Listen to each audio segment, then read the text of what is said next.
Bwana Yesu Kristo asifiwe. Karibu katika Shuhuda za Kweli.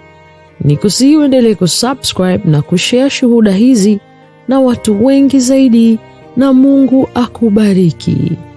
Leo tutakuwa na ushuhuda kutoka kwa Gracia Aikoe kutoka Togo. Alikufa na alisafirishwa kwenda mbinguni. Alionyeshwa sinema ya maisha yake tangu kuzaliwa. Kila kitu kilirekodiwa na hakuweza kukataa chochote. Baadaye malaika walimsafirisha kwenda kuzuru kuzimu.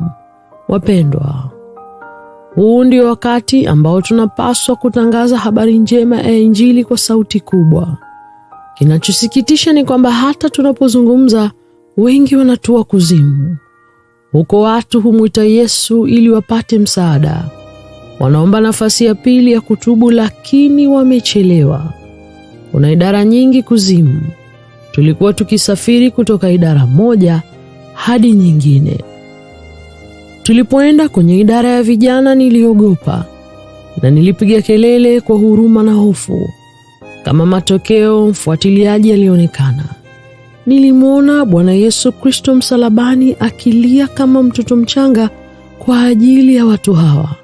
Malaika akaniambia, Gracia, sauti yako ya rehema na ya kutisha imefika mbinguni, na moyo wa Bwana Yesu Kristo ambaye alianza kulia kwa ajili ya roho hizi zilizolaaniwa kwa sababu ya damu yake haiwezi kuwaokoa tena.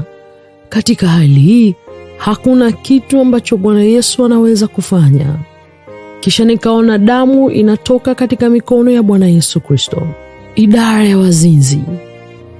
Katika idara hii niliona mapepo yakimtesa mwanamke kijana. Wanainua miguu yake jinsi wanavyofanya kwa kuku.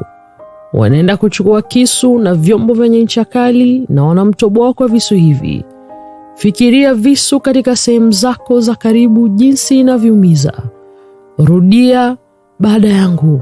Siendi kuzimu kwa jina la Yesu Kristo.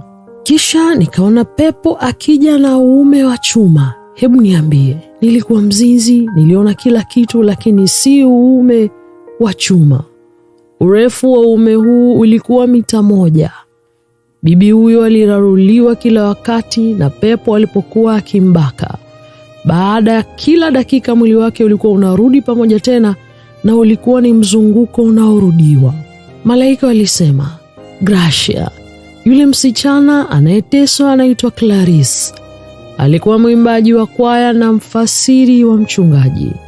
Lakini siku moja alienda kufanya uasherati, na wakati anarudi nyumbani aligongwa na gari. Hakuwa na wakati wa kutubu. Idara ya muziki. Malaika waliniambia kuwa mbali na Clarice, unaona muziki wengi hapa. Waimbaji wengi wa kwaya, wapiga kinanda wengi, mashabiki wengi, waimbaji wengi wa Injili. Hii ni idara yao. Ninawaomba waimbaji wa nyimbo za Injili au kwaya tuishi katika utakatifu na kuepuka uasherati. Wapendwa, kuzimu wanadamu wanatendewa kama midoli na mapepo. Wanaweza kufanya chochote wanachotaka na mwanadamu, hasa ikiwa wewe ni Mkristo. Ndiyo maana lazima tuende mbinguni na familia zetu kwa gharama yoyote ile. Idara ya superstars. Baadaye tulienda kwa idara ya nyota ambao nilimwona Michael Jackson.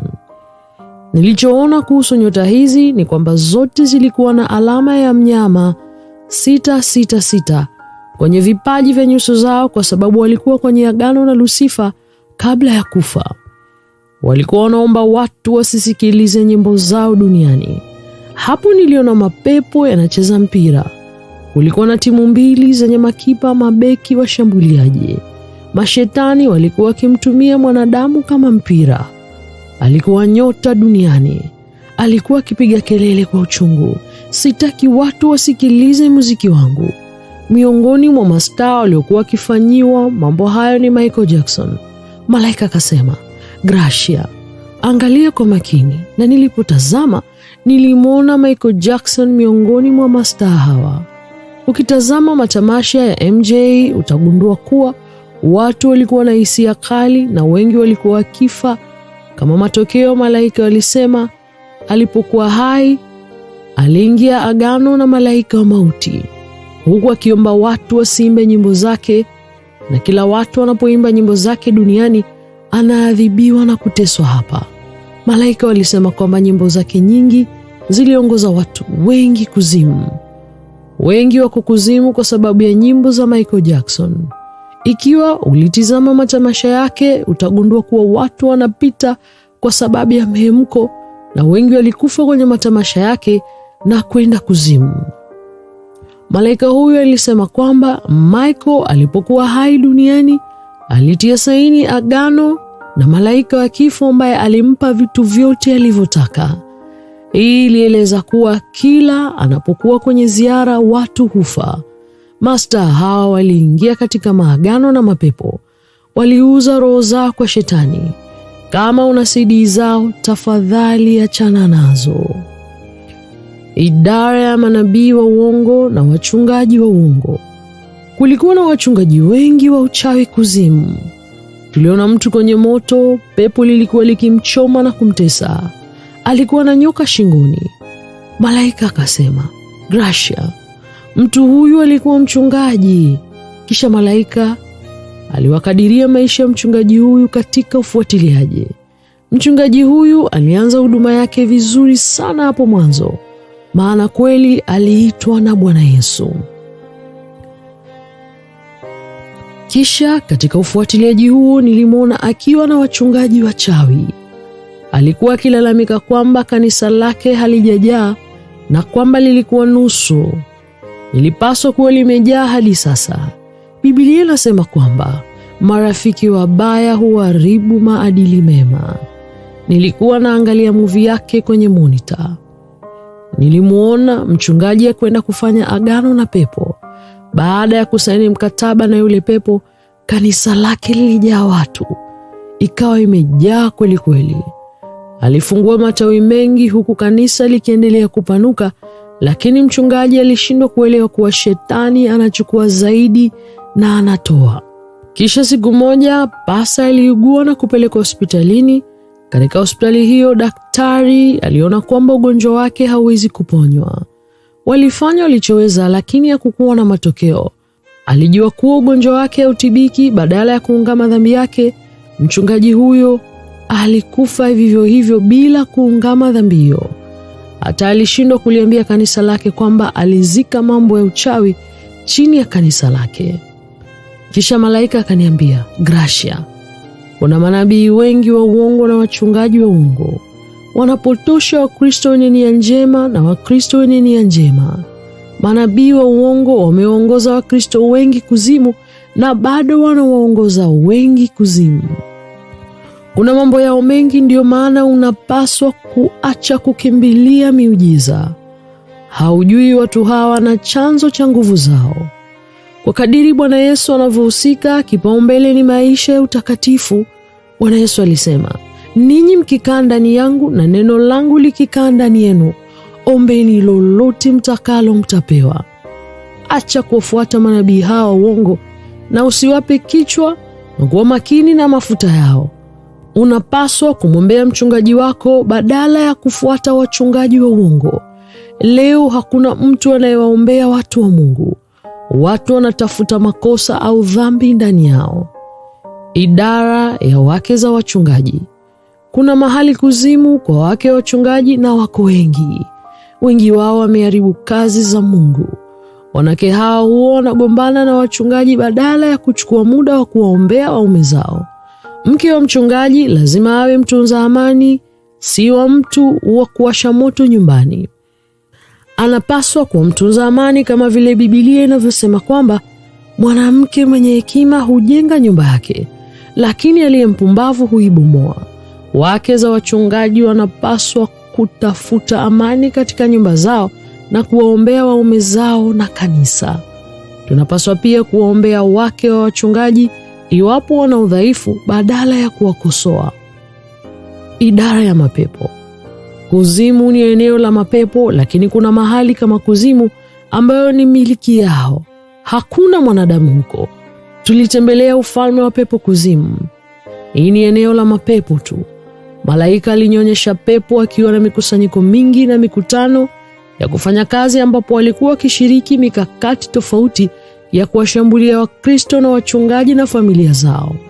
Niliona aina nyingi za mapepo kuzimu, rangi zote, saizi zote na aina zote. Niliona wakiwa na kiongozi wao, na niligundua kuwa mapepo haya yalikuwa kwenye mkutano ambao uliongozwa na kiongozi wao. Kisha wale malaika wawili wakaniambia, Gracia, sikiliza kwa makini wanachosema. Mkuu wa mashetani aliuliza roho waovu wenzake, tunaweza kufanya nini ili kuleta wanadamu wengi zaidi hapa kuzimu? Nilishangaa kwa sababu kuzimu inaonekana kuwa imejaa, lakini walijaribu kutafuta njia za kuleta watu wengi zaidi kuzimu. Kisha pepo moja akasimama katika mkutano na kusema, napendekeza tuzidishe sinema za pornografia. Kisha pepo mwingine akasimama na kusema, nafikiri tufanye tamthilia nyingi. Pepo mwingine akasema, tunapaswa kufanya vurugu zaidi na kuleta katuni za watoto na sinema za vita. Malaika walisema, tamthilia ina asili ya kishetani kwa lengo la kuwashawishi vijana, hasa wasichana. Pepo hutoa mawazo na msukumo kwa watu kufanya mambo haya, kila kimoja kwa pornografia. Vijana wanapotembelea migahawa ya internet huwa wanatazama pornografia. Sasa iko hata kwenye simu zao za mikononi. Hata wanandoa wanatazama pornografia kwa kisingizio eti cha kuongeza mapenzi yao. Hata kama umeolewa, huwezi kufanya ngono zisizo za asili, kama vile ngono ya kinyume cha maumbile au ya midomo. Matendo haya ni ya kishetani na yanaongoza wengi kuzimu. Idara ya watoto kuzimu. Niliona watoto kuzimu na nikajisemea, iweje Bwana Yesu anayesema na upendo anaruhusu watoto kuzimu? Malaika kajibu, tangu mtoto anapoweza kutofautisha mema na mabaya, ni lazima afanye uchaguzi. Kisha nikaona mtoto analia na kusema, nimetubu, sitaiba tena. Malaika alisema mtoto huyu yuko kuzimu kwa sababu aliiba karanga 25 na mama yake hakufurahi na alimwadhibu, lakini baba yake aliporudi hakufurahi kwamba kijana huyu aliadhibiwa. Akampeleka kwenye gari lake, wakatoka na kupata ajali. Wote wawili walikufa na kuishia kuzimu. Malaika walisema, watoto wanakuja kuzimu kwa sababu ya katuni.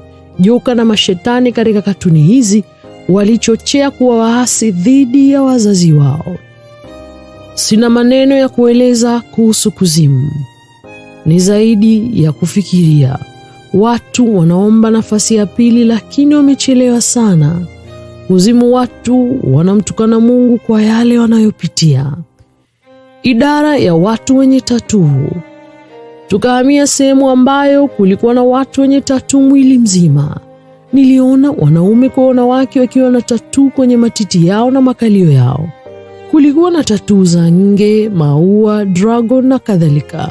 Wengine walichora kwenye mapaja, wengine kwenye makalio na wengine mwili mzima. Kinachoendelea hapa ni kwamba pale ambapo kuna tatuu mwilini mwako, pepo angekuja na kisu na kukata sehemu hiyo ya mwili wako. Niliona watu wakipiga kelele za maumivu. Kisha baada ya dakika kadhaa, sehemu ya mwili iliyokata ilikuwa tena. Basi pepo angekuja tena na mchakato ungejirudia. Mbaya zaidi ni watu ambao wamechora tatuu mwili mzima. Wamekatwa na mapepo kama vile mtu anakata matunda. Malaika akaniambia, Gracia, tatuu huletwa ulimwenguni na mapepo. Ni mali yao. Mpendwa, Biblia inasema kila alichoumba Mungu ni chema. Hakuna haja ya kujichora tatuu. Baadaye tulienda mahali ambapo watu ambao walibadilisha rangi ya ngozi zao, ambapo waliteswa pia. Idara ya utoaji mimba. Tulienda kwa idara ya watu waliowapa mimba watoto wao. Niliona watu waliohusika na utoaji mimba. Niliona madaktari waliofanya upasuaji. Niliona watu waliowashauri wahusika. Mtoto anapotolewa mimba, ingawa anaenda mbinguni, bado analipiza kisasi dhidi ya mtu yoyote aliyechangia uhalifu huu kwa njia moja au nyingine, ama kwa ushauri, pesa na madaktari wanaosaidia katika upasuaji. Kuna mateso kwa watu wanaotoa mimba. Niliona mapepo yakiwasimamisha wanawake na wanaume juu chini, mguu wazi, na walikuwa wakikata sehemu zao za siri. Mpendwa, lazima ufanye chochote kile ili kuepuka kuzimu, kwa sababu huko mapepo yanaweza kumudu kuwatesa wanadamu kwa mateso yoyote wanayotaka. Pia kuna idara ya watu wanaopiga punyeto, watu wanaofanya mapenzi kabla ya ndoa. Hutaki kusikia adhabu yao kuzimu. Asante kwa kufuatilia ushuhuda huu. Nikusii ufuatilie ushuhuda unaofuata, yani sehemu ya pili. Kwa mawasiliano zaidi, namba 0673 081 038. Mungu akubariki.